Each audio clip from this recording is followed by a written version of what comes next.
खऱ्या अर्थाने मराठा समाजाच्या भावना, मराठा समाजाच्या मागण्या, मराठा समाजाला मिळणारं हित या सगळ्याबद्दल दोन्ही बाजूच्या सभागृहातले सदस्य याबद्दल एकमतात आहे। आपण कायदा सुद्धा 10% आरक्षणाचा केला अध्यक्ष महोदय, तो एकमताने केला अध्यक्ष महोदय, आणि खऱ्या अर्थाने पूर्ण टिकणारं आरक्षण त्या ठिकाणी दिलं हे माननीय मुख्यमंत्र्यांनी सुद्धा सांगितलं, त्यावर मी विशेष भाष्य करण्याची गरज नाही। अध्यक्ष महोदय, काल मी टीव्हीवर पाहत होतो तर अध्यक्ष महोदय मनोज जरांगे पाटील यांनी त्या ठिकाणी वक्तव्य करताना ज्याचा हेतू आणि टिप्पणी आता मुंबई उच्च न्यायालयाने केली, ते असं म्हणाले की महाराष्ट्र बेचिराग ही भाषा त्यांनी अध्यक्ष वापरली। अध्यक्ष महोदय, सदन चालू आहे, या सदनाचं संरक्षण, या महाराष्ट्राच्या हिताचे सगळे निर्णय, या सभागृहातल्या सदस्यांची प्राणप्रतिष्ठा आणि अख्खा महाराष्ट्र याची चिंता करणारी आम्ही सगळे मंडळी बसलो। अध्यक्ष महोदय, महाराष्ट्र बेचिराग होण्याची भाषा ही काल मनोज जरांगे पाटील यांनी केलीच, पण अध्यक्ष महोदय या सगळ्या बाबतीत मायबाप सरकारने आतापर्यंत घेतलेल्या भूमिका हे मायबाप असल्यामुळे सर्वसमावेशक असले पाहिजे, आंदोलनकर्त्यांचं ऐकलं पाहिजे, मराठा समाजाचं हित केलं पाहिजे, आणि आमची तीच मागणी होती। विशेषतः भारतीय जनता पार्टी असो, सगळे पक्ष असो, आम्ही मागणी केली। पण अध्यक्ष महोदय, कालची भाषा आणि कोर्टाच्या त्या ठिकाणी असलेली टिप्पणी हे सांगते का अध्यक्ष महोदय की काहीतरी एक भयंकर आणि काहीतरी एक कट रचला होता किंवा रचला जाणार आहे अध्यक्ष महोदय, या पद्धतीची परिस्थिती अध्यक्ष महोदय, आणि या भयंकर कटाकारस्थानाला आपण दुर्लक्ष करून चालणार नाही अध्यक्ष महोदय। याचं कारण गांभीर्य लक्षात घ्या, तुम्ही बोला ना, त्या विषयाला तुमचा विरोध असेल तर मी खाली बसतो। ज्या पद्धतीचं कट कारस्थानाने महाराष्ट्र बेचिराग करण्याची भूमिका अध्यक्ष महोदय, या पद्धतीच्या भूमिकेच्या विरोधामध्ये या सदनात मी बोलणार नाही तर कुठे बोलणार अध्यक्ष महोदय? तुमचं मत माझ्यासारखंच होईल, माझा विश्वास आहे अध्यक्ष महोदय। महाराष्ट्र बेचिराग करण्याची भाषा कोणी करत असेल अध्यक्ष महोदय तर मला पूर्ण विश्वास आहे माझे विरोधी पक्ष नेते आमचे त्यालाही समर्थन करतील अध्यक्ष महोदय, की नाही त्या भूमिकेच्या विरोधातच राहतील अध्यक्ष महोदय, असा आमचा विश्वास आहे तुमच्यावर अध्यक्ष महोदय। अध्यक्ष महोदय, बेचिराग करणार म्हणजे कोणी ठरवला? त्याची योजना ठरली होती का?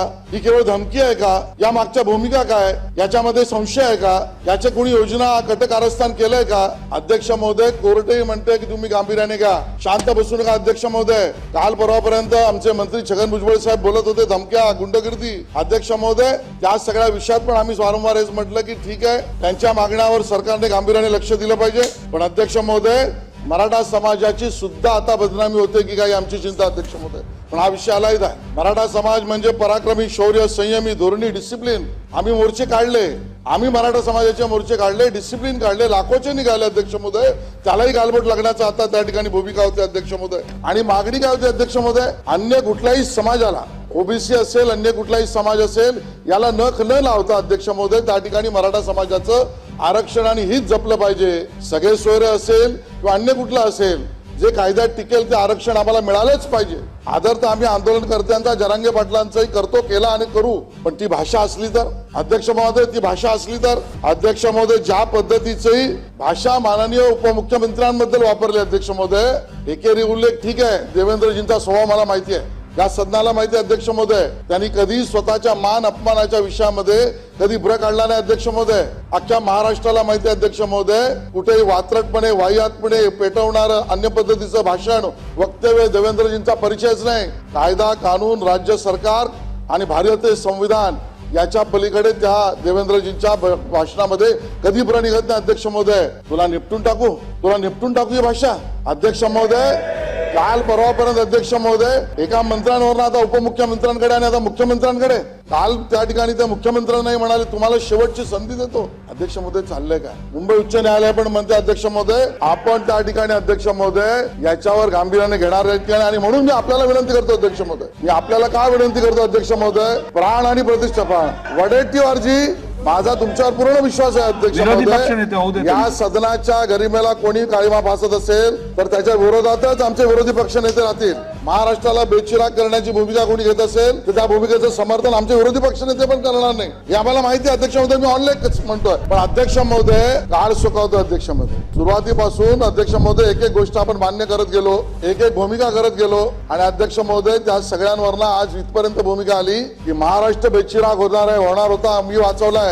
योजना कोणी केली अध्यक्ष महोदय, हा माझा प्रश्न आहे। महाराष्ट्र बेचिराग करण्याची योजना कोणी केली अध्यक्ष महोदय? या आंदोलनकर्त्यांना उपमुख्यमंत्र्यांचा मर्द करणं हे तर ठीक, पण संपवून टाकू, निपटून टाकू या धमकी देण्याचा बळ कोणी दिला अध्यक्ष महोदय? हा प्रश्न अध्यक्ष महोदय. अध्यक्ष महोदय, मुख्यमंत्र्यांनाही धमकी देण्याची, माननीय मंत्री भुजबळ साहेबांना धमकी देण्याची हिंमत कोणी दिली अध्यक्ष महोदय? कुठून आली? प्रश्न अध्यक्ष महोदय त्या ठिकाणी अध्यक्ष महोदय हा महत्वाचा आहे. अध्यक्ष महोदय, घटनाक्रम आपण बघितला तर तो सरळ नाहीये. अध्यक्ष महोदय, ते देवेंद्रजींच्या विरोधात बोलण्याच्या आदल्या दिवशी आणि विरोधी पक्षनेत्यांना माझी विनंती आहे, आपण माझं ऐकलं तर कृपा होईल. अध्यक्ष महोदय, आणि मग अध्यक्ष महोदय ही जी वृत्ती आहे ना, हे पत्रकार पोपटलाल यांच्या पक्षाचे, ते आदल्या दिवशी बोलले अध्यक्ष महोदय एका दिवसात भाजपला संपेल, आणि दुसऱ्या दिवशी अध्यक्ष महोदय जरांगे पाटील म्हणतात की उपमुख्यमंत्र्यांना आणि बाकीच्यांना मी निपटून टाकेन. अध्यक्ष महोदय, कोरिलेशन काय? त्यांच्या पक्षाचे प्रवक्ते पोपटलाल बोलले नसते मध्ये तर मी बोललो नसतो, पण यांना राजकारण हवंय तर बोलणार अध्यक्ष महोदय. सकाळी अध्यक्ष महोदय, सकाळी 9 वाजता ते म्हणतात भाजपला एका दिवसात संपवू ठरवलं तर, दुसऱ्या दिवशी मनोज जरांगे पाटील ही भाषा करतात. हे सहज आहे का अध्यक्ष महोदय? त्याच्या मागे घटकारस्थान आहे का अध्यक्ष महोदय? आमच्या मनात प्रश्न आहे,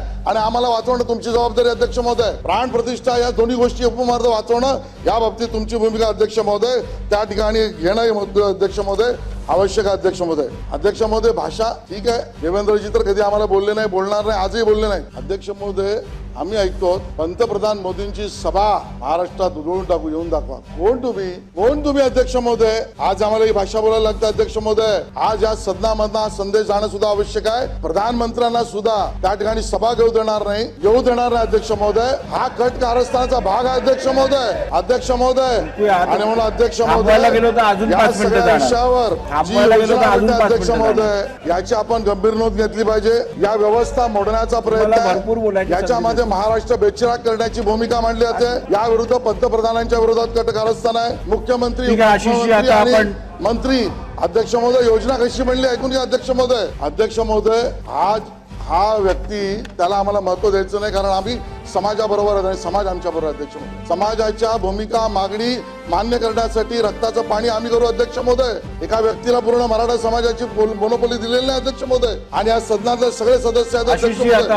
अध्यक्ष महोदय, शेवटच्या मिनिटात मांडतो अध्यक्ष महोदय. अध्यक्ष महोदय, हे सगळं घडणार आहे, हे मनोज जरांगे पाटील ते राहतात कुठे शोधलं पाहिजे. अध्यक्ष महोदय, तो कारखाना कोणाचा आहे अध्यक्ष महोदय याची भूमिका घ्या अध्यक्ष महोदय. त्या ठिकाणी आलेली दगड कोणाच्या कारखान्यातलं आले अध्यक्ष महोदय त्याची माहिती घ्या अध्यक्ष महोदय.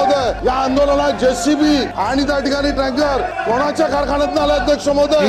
ते सदस्य कुठल्या पक्षाचे आहेत अध्यक्ष महोदय? अध्यक्ष महोदय, या सगळ्या मागे जर भूमिका एका व्यक्तीच्या समर्थनाची, एका पक्षाची, राष्ट्रवादी काँग्रेसची असेल अध्यक्ष महोदय, एका त्या कारखान्याच्या मालकाची असेल अध्यक्ष महोदय, तर अध्यक्ष महोदय मी आज मागणी करतो अध्यक्ष महोदय, SIT लावा अध्यक्ष महोदय. माननीय उपमुख्यमंत्र्यांना आदेश द्या, या प्रकरणाची SIT लावा. सगळं माहिती समोर आली पाहिजे अध्यक्ष महोदय. SIT मार्फत चौकशी कालबद्ध अध्यक्ष महोदय. मराठा समाजाच्या बाजूने आम्ही आहोत, पण आमच्या जीवाला धोका आहे. आणि रचना योजना एका कारखान्यातून चाललंय, एका घरातून चाललंय, याची SIT चौकशी अध्यक्ष महोदय झालीच पाहिजे अध्यक्ष महोदय.